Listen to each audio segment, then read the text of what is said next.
President Obama has pulled out the executive action sharpshooter, taking dead aim at guns in America. But we are still failing to address one of the greater points about people who have guns or who can get guns in America. Those who have no reason to be even near a device that can kill. Less than 4 weeks to Iowa. Word has it the GOP establishment fears not only the Donald, but the debate master, who we all know loves green eggs and ham. Are they merely fearing the inevitable? There are those who believe it is inevitable that the current Iranian leadership will reach for a nuclear button and start a third world war. So, did Saudi Arabia just lay a brilliant trap, proving to the world the wingnuts who run that country? And when Hillary Clinton talks about aliens and UFOs, we need to be very, very afraid. Time to once again seek out the truth on why she secretly has no fear of exposing extraterrestrial intelligence. Remember, Klaatu, Barada, Nikto. Contact Gort. Strap in for the Hardline, Tuesday, January the 5th.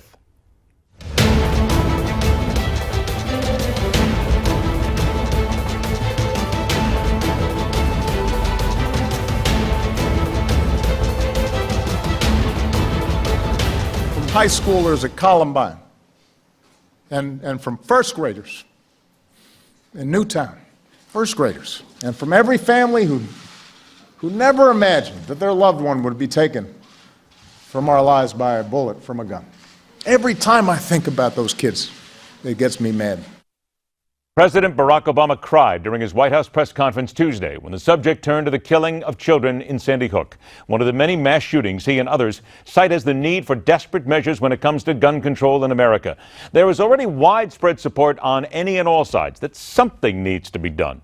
One dead child, one homegrown terrorist using illegally and legally purchased weapons to kill innocent co-workers, one disgruntled student looking in the eyes of a teacher before pulling the trigger because he or she is upset over grades or how they perceive themselves to be treated, these and more.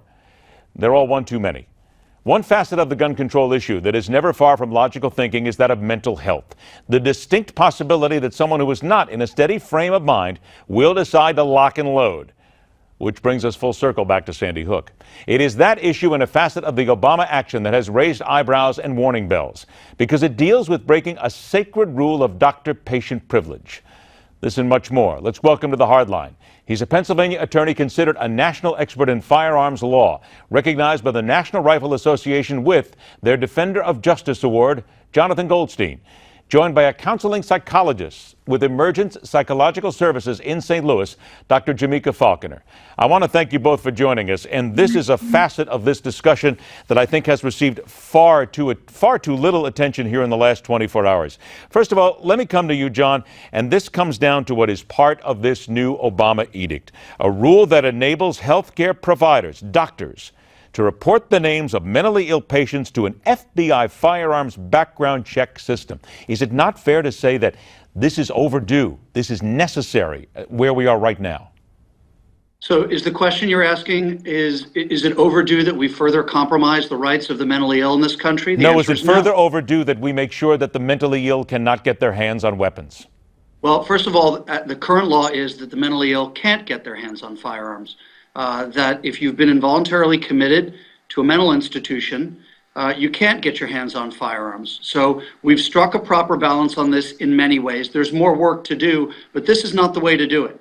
The further stigmatization of the mentally ill is not the way to do it. The further stigmatization of our veterans returning from combat is not the way to do it. Let's leave veterans out of this for just a moment, really. Let's leave veterans out of this, and let's just stick to the mentally ill for a moment here. Doctor, let me come to you on this one now. Because now we have, for the first time, health providers can disclose information without legal repercussions. Look, I know HIPAA laws and everything else is involved in here, but we have many people who say that you need this because there are people who are mentally ill who don't deserve to get their hands on weapons. So do you agree or disagree with what we're doing here? I agree that it is a step in the right direction. I'm not sure if this particular act is the appropriate thing to do. Then what would be appropriate then? Let me ask you then, as a medical professional, in your opinion then, what would be appropriate? I think what would be appropriate would be to further look at all different types of and categories of people in the country who might be a threat to security, not just people who are mentally ill. But is it not fair to say, though, that there are people who are mentally ill who do not deserve to get their hands on weapons, who may be slipping through the system? Do you not want to try and at least lock down every possible? I agree. There are people in this country who are mentally ill that do not need to have their hands on weapons. However, there are also other types of people who may not be classified as mentally ill that also do not need to have their hands on weapons. All right. Now, Jonathan, let me come back to you here, because So this still comes president- down, wait a minute, this still comes down to people who are looking to make sure that the mentally ill cannot get their hands on weapons. And there are those people who are saying that they slip through the cracks at this point. Even the NRA has said that this may not be a bad idea. There have been bills in the past that the NRA has looked at and they have given their approval to in the past. They think that this is a proper way to go. So why, in your opinion, is this not the right thing to do? The president himself acknowledged that these changes that he's trying to implement would not have stopped any one of the mass shootings that happened recently. The real issue is one of incentives, and I've written articles on this, and people can Google me and look at the writings that I've done on this. Incentives matter. When you are dealing with someone who is in mental distress, if that person knows that by accessing help, that by reaching out and getting the mental care that they need, their civil rights are going to be limited, they're simply not going to do it. I get calls from gun owners that are faced with that Hobson's choice every day. And I think that the mental health professional that you have on this call with me would agree that if there is not a clear path back from the hell you wind up in when you submit yourself to the mental health system in this country and the civil rights that you lose by submitting yourself to the mental health system in this country, if there's not a clear path back, you are not going to get people that get the help they need. All right. Now, Jonathan, you are now on to the point of all this, and now I'm going to go back to Dr. Falconer, because this is the point we need to talk about here.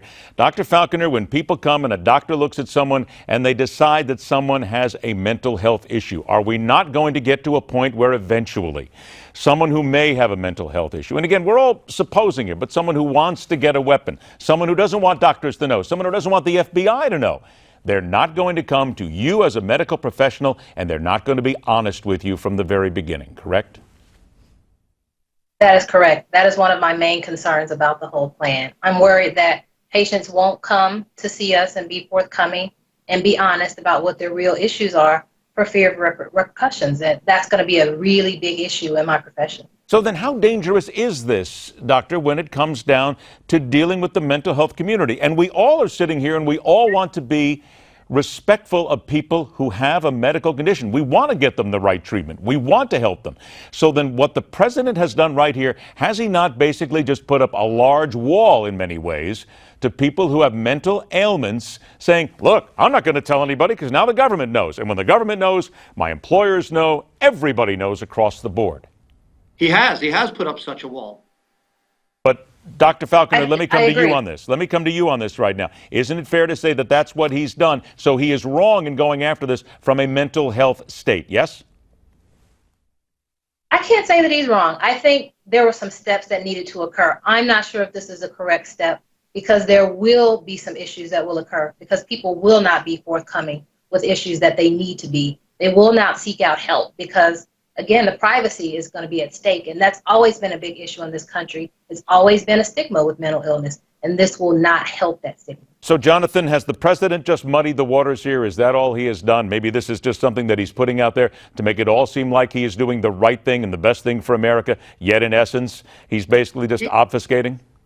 He has. He's made a tremendous mistake, and he's made a tremendous mistake on a number of fronts. First of all, the policy is wrong-headed. But second of all, the way he's gone about it is wrong-headed. There is a reason that power in this country is divided between three branches of government. And if he fails to do the hard work of consulting with Congress and convincing the people's representatives of the rectitude of his positions, and he goes off and unilaterally passes these sorts of things, it hurts the polity, it hurts the policies themselves, and it hurts our whole cause, our whole effort to have a discussion on this that yields a solution that's workable and that gets the incentives right. It's wrong-headed, and it's wrong of him to do. Dr. Falconer, let me ask you, as a professional then, you have someone sitting across from you. You're concerned about their mental state and the possibility that they may be violent. I mean, I know this is a very long answer, and all I have is 30, 40 seconds, but what is it you're focusing on? What are you looking for? I'm looking for signs that this person might need some additional assistance, signs that they might need immediate attention, medical care, medical care such as medication, injectable medication, to take them out of the mental state that they're in and put them in a more calmer state where they're thinking maybe not psychotic thoughts. I'm looking for signs of all of that. How much are they into reality? Do they know what day it is, what time of the day it is? If they know who I am, if they can think rational thoughts. I'm looking at their judgment, their insight, lots of different things to see how connected they are with reality in that moment. Jonathan, 20 seconds. In your opinion here, the president with his press conference today, is he merely just grandstanding? Grandstanding and posturing because he's refusing to do the hard work of engaging with Congress and working hard to come up with better incentives to keep these guns out of the hands of the mentally ill. It's going to fail, it's wrong-headed, and it's wrong. We should point out, too, that Judge Andrew Napolitano has already said that he believes this executive action on guns is completely unconstitutional. So we are going to be following this in the days and weeks to come. Jonathan Goldstein, Dr. Jameca Falconer, thank you so much for joining us. The government of Iran has been played perfectly by one of their most hated enemies. That's next on The Hardline.